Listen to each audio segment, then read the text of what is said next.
Interface Video presents Fairfield Today. Brought to you by Fairfield Federal Savings and Loan, Fairfield Medical Center, Fairhope Hospice and Palliative Care, the Fairfield County Board of Developmental Disabilities, and the Frankie Smith Funeral Home.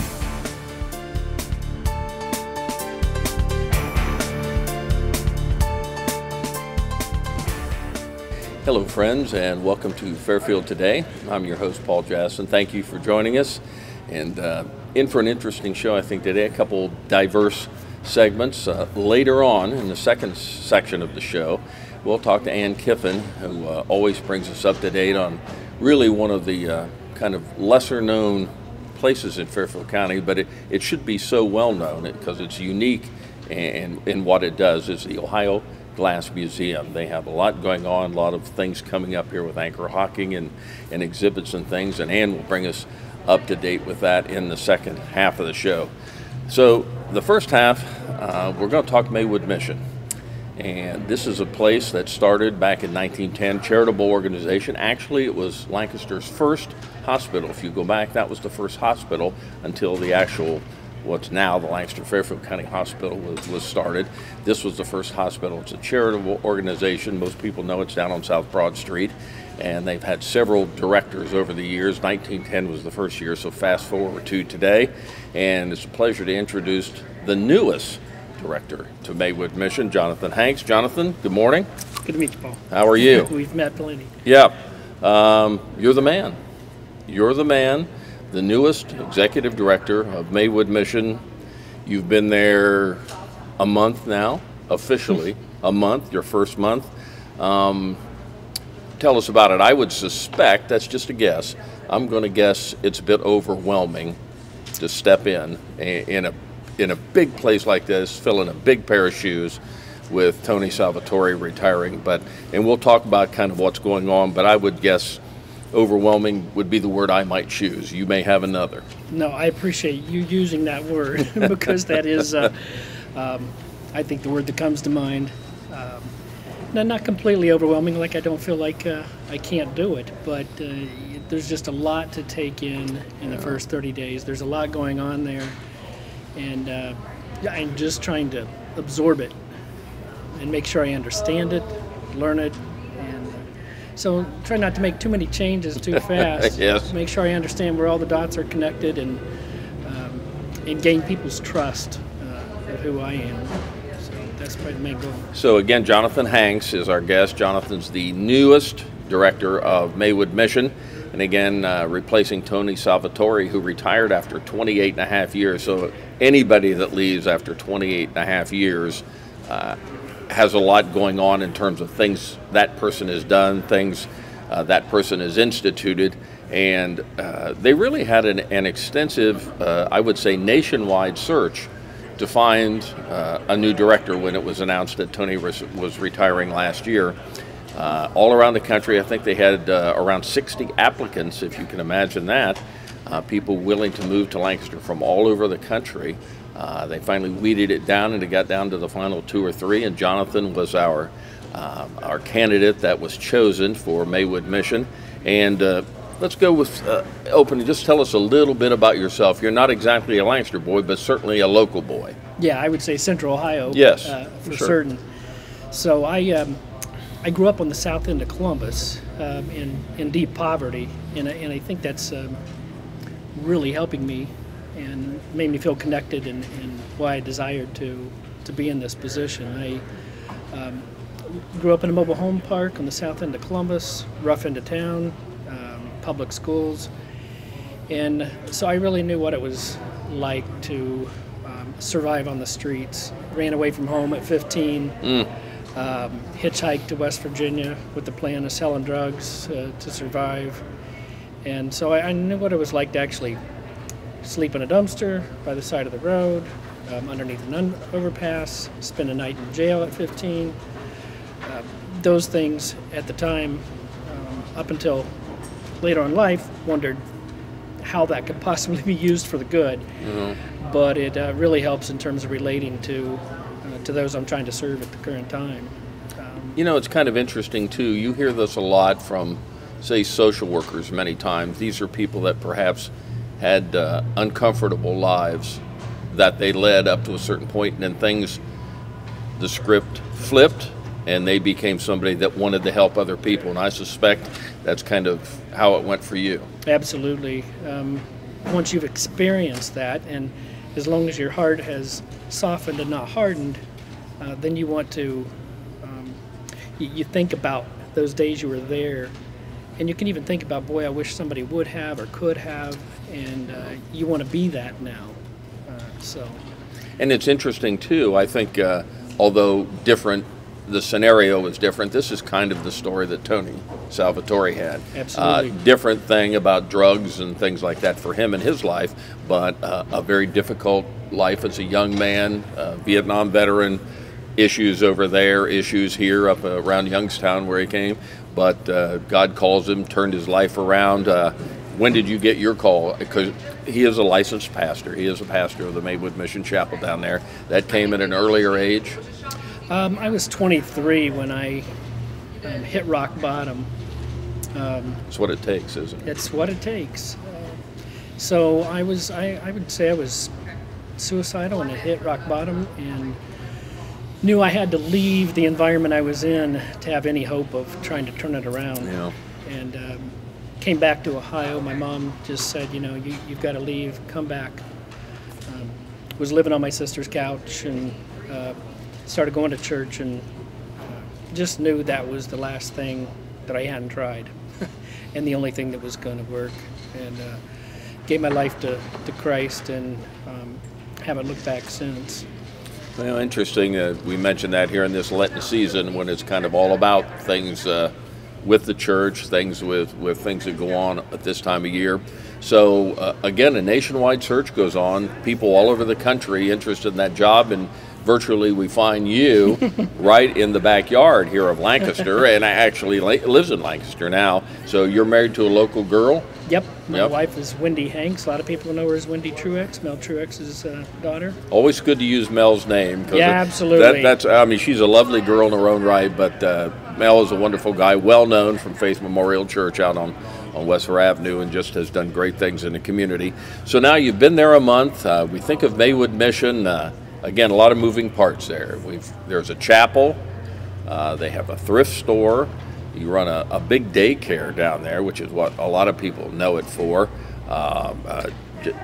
Again, you're the pastor of the chapel down there. Lots of things going on, and a lot to take in that first month. So kind of easing into this a little bit, learning the system. Yeah, trying to figure out how, Tony and I come from similar backgrounds, but we have probably completely different, opposite personalities and leadership styles, and so You're trying to. He was able to fix the boilers himself. Okay. He was hands-on. Yeah, I could not.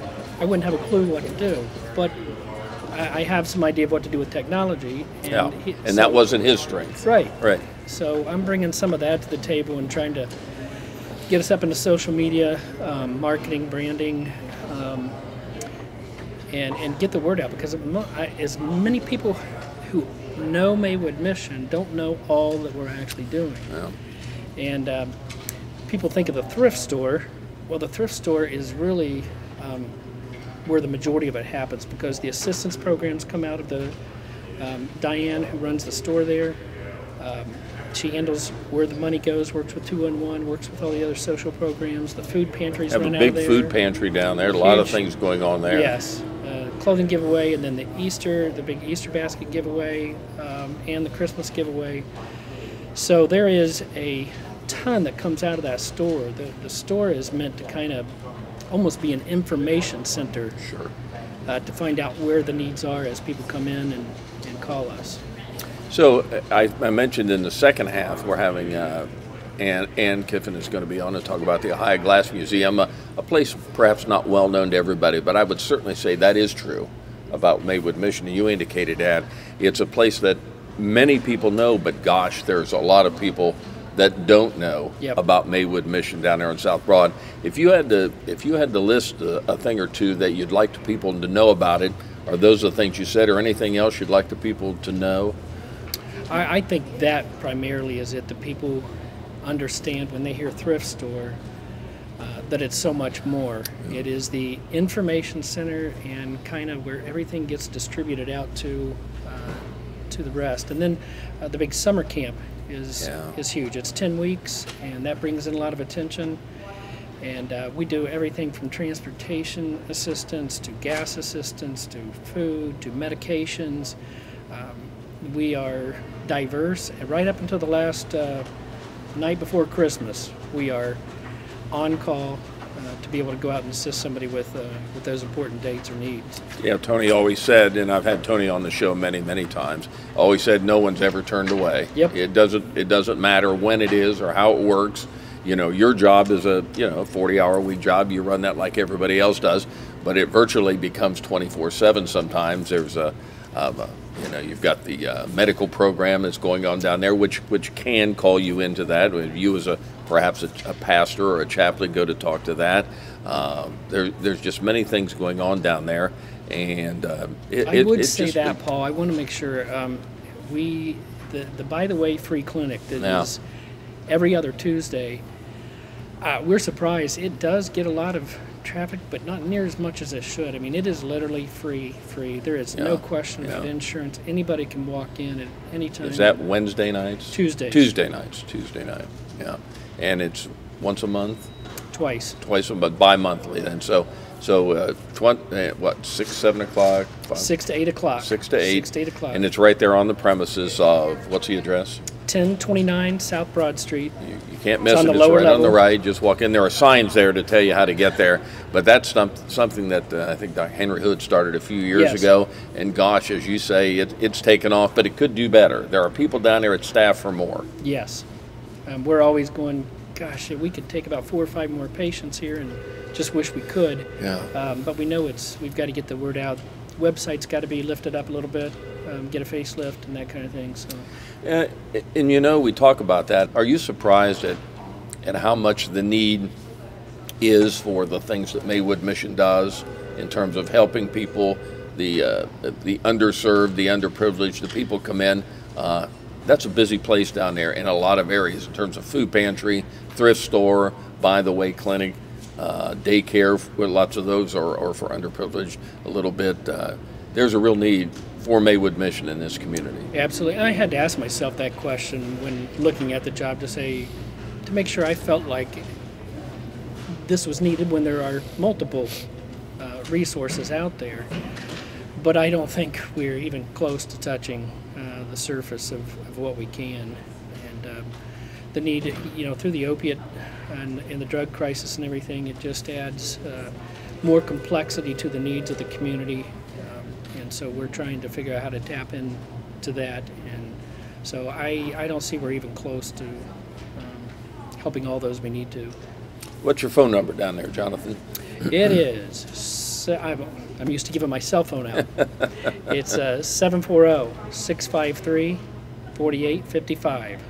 And you can call that to find out anything that Maywood Mission does, any questions you got down there. Have good staff to answer that, or you might get Jonathan, you might get Dan, you might get somebody down there, but they'll all know the answers. And or you can just type it into your search engine, Maywood Mission. It'll come up. 119 years. The newest director, Jonathan Hanks. So Jonathan, best of luck down there. You're going to do a great job. It's Tony's gone, and we're going to miss him, but we're looking forward to the next 28 and a half years as you lead us in that direction. So good luck. Maywood Mission, one of the real jewels in Lancaster and Fairfield County. Good luck down there. Thanks, Paul. We'll be back in just a moment on Fairfield Today. Interface Video presents Fairfield Today. Brought to you by Fairfield Federal Savings and Loan, Fairfield Medical Center, Fairhope Hospice and Palliative Care, the Fairfield County Board of Developmental Disabilities, and the Frankie Smith Funeral Home.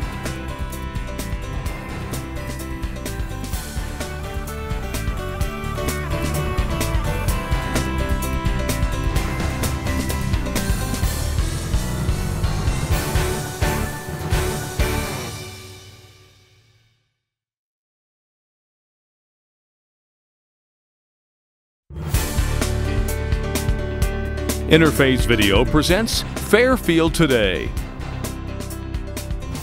Brought to you by Fairfield Federal Savings and Loan, Fairfield Medical Center, Fairhope Hospice and Palliative Care, the Fairfield County Board of Developmental Disabilities, and the Frankie Smith Funeral Home.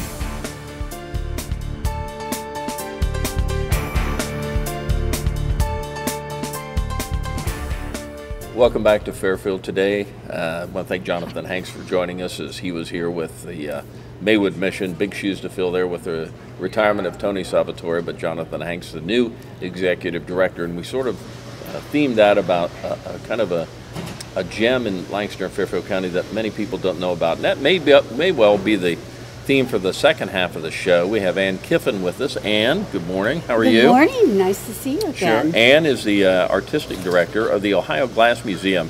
And in a community like Lancaster, we are just blessed with many, well, certainly shops, but many museums and many places around the communities kind of came all out of the Decorative Arts Center right above us here. And one of the great places several years ago, and I must say that when the Ohio Glass Museum was first started being talked about, even before it hadn't started, my thought was, why would anybody want to go see glass? And now it is this fabulous place behind us a block, and they do such amazing things down there, and you're blessed with great people that work down there and volunteer down there. You're one of those folks. This is truly one of the places that if you live in Lancaster and Fairfield County, you need to go down there and see the Ohio Glass Museum. Absolutely, because glass made so much of this community and other communities all along the natural gas trail through New York and Pennsylvania. You know, that it's who we are. And you always have wonderful exhibits, and we want to talk about the one here. I'll hold this up, Shane, you can get a shot of that. It started with the pencil. This is the latest one. It started, the exhibit started in March. Yes. And it's going to go on through September. The end of August. The end of We're August, going to close okay. the end of August, okay. And tell us about this. This is really kind of local stuff here. It's really wonderful. All the glass on exhibit is pressed glass, even though we do have a glass blowing studio, as you know. Yes. Where people, it is so busy all the time. You must come down and blow Isn't that some glass. amazing? Isn't that amazing? It's busy all day long. It's amazing. That's great. Anyway, we have the show itself is all pressed glass, and this is only the second time in our 26 exhibitions. This is only the second where we have not used any borrowed glass. We are often collector driven. Local people and people in the surrounding area have beautiful glass that they've collected over the years. We go get it, we wash it up, and we put it in the showcases, and it looks like fabulous. It looks to others the way it always looked to those collectors. Beautiful, you know. Yeah. So this is the first or the second time that we've strictly taken from our archives. Now, what our archives are glass that people from the community have donated to us. And I was here for the very first show in 2006, and we didn't know what we were going to put in all those showcases because the archives just had a few pieces here, a few pieces there that had been donated. Now you can't walk through the archives. We could use another building to archive. It's amazing what the community... That's a good problem. It's a wonderful problem. And the community has just come forward so generously and donated singular pieces, or in many cases, entire collections. So it's been a wonderful thing. So it started with pencil and paper. Now, what's this about? Well, this is something I've wanted to do ever since we started. Nice. Because I was an art teacher, and I'm very interested in the structure of art and how artists works. So the main concept is to distinguish between a designer and an artist. People often say, what is the difference between an artist and a designer? Isn't a designer an artist? Isn't an artist a designer? And the conclusion is that it's the purpose for doing the work that makes the general difference. Most of the time, what they are using, the elements and principles of art, which we have a whole showcase about, are the ingredients they use, like the study of shape and design. If you go to design school or you go to art school, you're going to get the same basic information about composition and that sort of thing. But the difference is, the designer is working for someone, and the purpose is to create an item that fits the specifications. In many cases, it would be like these. the company wanted a bowl. Here's the size they wanted the bowl to be. So the artist has some freedom, or the designer has some freedom within that concept, but in the end it has to be a serviceable, usable bowl. So the designer has restrictions, the artist does not. The artist designs out of emotion and feeling. Goes. That's why they're starving. That's right. That's right. They don't see the bigger picture. They're not working for someone, they're working to express themselves. So while they both use the same principles, that comes out differently for different reasons. And I guess when you think about anchor hawking back in the heyday here, when behind us at 12 noon that building let out and Lancaster was flooded with people, you think about this whole concept that goes on there from the inception of something like this, where, okay, we want to build a bowl. So the great people at Anchor said, well, we can make that, but then Anchor makes it work to where they make a million bowls. And you get the concept. It starts with a piece of paper and a pencil, because anything you have, if you look around any room you're in right now and look at every object that is man-made, you know that it once began with someone's concept put down on a piece of paper with a pencil. And that is the whole theme of the show, is to emphasize the designers that created these incredible pieces. In this I what do we got up put here? out in front of us to show the difference between the artist and the designer. Janet Fish is a very famous artist, not a local artist. She's a very famous artist, and she paints glassware. So this bowl, as you see, this bowl of cherries, is the bowl that she would have used in this particular composition. And so the designer created the bowl. She created it as a subject for her work of art. So that's the reason this is here. This next one is an early anchor hawking artist who fascinates me. His name was Ferdinand Spartacus Barbiers. And some people corrected my pronunciation and said it's Barbiers. But I have yet to find anyone who actually knew him. He was born in Belgium, and he died here and is buried out at the St. Mary's Cemetery. But he was 48 years a designer with anchor hawking. This is one of his famous patterns. The pattern itself is called Colonial Knife and Fork. You can see right here, usually they were just given numbers. So we have a lot of patents we're showing at this exhibit for people to see the origins. And of course this would be after the pencil and paper picture. Show it to his boss. Boss says, go ahead, work it up. And there are many steps that they go through. This is also a piece of Vaseline glass which has uranium in it.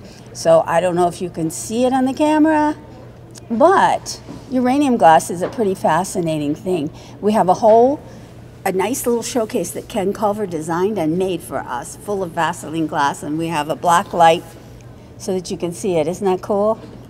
That is cool. Amazing. Anyway, this is Ferdinand Spartacus Barbiers. This is his piece.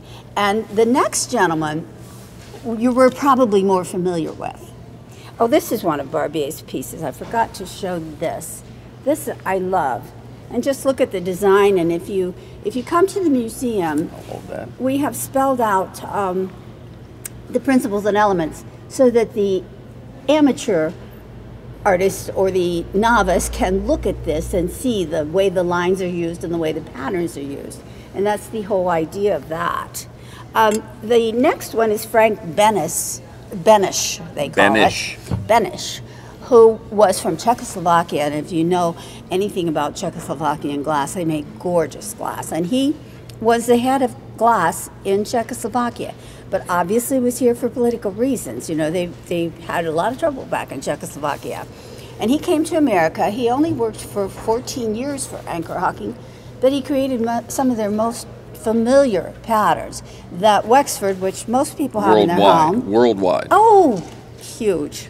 Huge. And we have quite a few of his different patterns on display. The thing I love about it is the familiarity everyone's going to have when they see these patterns. Oh, I have that. Or even my if you don't know what that. it is, you will know it when you see it. You will, because you don't have to know where. You know, most of us don't know when we start these things. I didn't know anything much. You don't know what you don't know. I knew that my father said about that pattern. Oh, I like the Wexford pattern because it's something Anne can't break. remember that very distinctly. I do remember because that. it's bulky. Yes, it's got has a real nice feel to it when you grab it. Wonderful Yes. feel to it. So anyway, that is Frank Benish, and he was pretty remarkable. We have a whole showcase devoted to him. Again, the anchor hocking people here, and you do many displays and many exhibitions, among other things, but lots of times it does come back to anchor hocking being, It does. If you will, the anchor to what this museum is about and why it's here. And periodically, that's what we do. We try to Sure. emphasize the work at anchor hocking, and we've never emphasized the designers before, so this is a first, and I think it's important. Well, to they kind of emphasize get these lost people. in this They big picture. Definitely do, and they didn't own the patents, so Yeah. their names aren't anywhere except at the patent office. Yeah. Because the company owns the patents. My neighbor was Charlie Ux, one of the great Okay. people anchor, had a lot of patents, but nobody knows about Charlie because they're anchor hocking patents. My father, as well, had patterns of jars and lids. Yes. And I have a whole stack of his Yes, patents at but home. they and come out the name of anchor hocking, Of and that's the course way they it worked. do. When you work, if Sure, you you wanted, work for the company. if you wanted heart glass, then you start your own glass That's company. exactly That's right. right. It's So wonderful. this is going to be a pretty neat exhibition. Oh, it here. is. We love it. It began in March, and it will go through the end of August. August. Mhm. It'll be there during the festival. 124 West Main, which is of course right behind us here, and closed on Sundays, Mondays.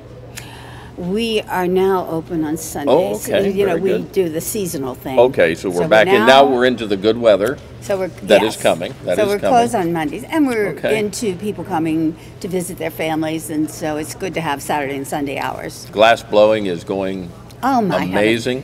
Teresa Sharp is our new head of the studio. Mm-hmm. She has a core of people who work, which is wonderful because our gift shop is just filled with blown glass of many different artists. So you have a lot of different looks, and that's new, and it's fun. It makes it really exciting. And I will say, my wife and I, many years ago, after it opened, we've got a tour from this young lady. She called us down and said, come on down, and you took us for a tour. Do they still give tours down there, or do you walk in and just wander at your own pace? Okay, well, you can do either. Okay. But we certainly do give tours. We have a nice crew of docents. Oh, they're so knowledgeable. They are so knowledgeable. And the thing that I love about our particular docents, I put a notebook together of every show with all the details. Shocking. And they have to read it I know, and you learn put it. them And through. they do. They Is there a test? study. Well, no, but You'd like to have a test if you could get it your way. when I'm walking that's the around, I teacher in like you. to hear them say Yes, the yes, right things. The teacher in you comes out. And every one of them is very teacher-like. Well, that's very good because you need this. That's what makes an experience like It this. is. Anybody can wander through, but when you get a good docent, or you get, if you go to Mackinac Island, you get somebody gives you a good tour. Mm-hmm. That's what you remember. You know what we're working on now, though, is modernization. So we just received a wonderful grant. Of course, you know, grants are the heart What of... makes the world go on in the 501c3 world. We just received 2 grants that were processed through our own foundation. Very good. We're going to be acquiring tablets, Nice. electronic, So very and interactive. putting some programming in those so that people can walk around. Those younger people who don't have an hour to do the Sure. whole museum, and they can sit and pick and choose on the tablets what they want. So we're in the process of doing that. That should be up and running within the year. And I know up at the Decorative Arts Center, they've had some exhibitions up there. Yes. They've had these tablets around where they're very interactive, and they Yes. really add a lot They to the do, visit, and they will and- do that for you. Exactly, that's what we're looking forward to. So that will be a permanent part of the museum. It does not eliminate docents. It Enhances What I the wanna whole say. experience. That's the right word. Very good. It started with pencil and paper down at the Ohio Glass Museum. You can put that in your search engine, look it up. Ohio search engine phone number down there is 740-687-0101. nice one. Ann Kiffin, who is the art director, artistic person down there at the Ohio Glass Museum. Thank you, Ann, for joining Well, us. thank Always you. great It's fun. lovely. Thank you. for Thank you having for me. joining us on Fairfield Today. Interface Video presents Fairfield Today. Brought to you by Fairfield Federal Savings and Loan, Fairfield Medical Center, Fairhope Hospice and Palliative Care, the Fairfield County Board of Developmental Disabilities, and the Frankie Smith Funeral Home.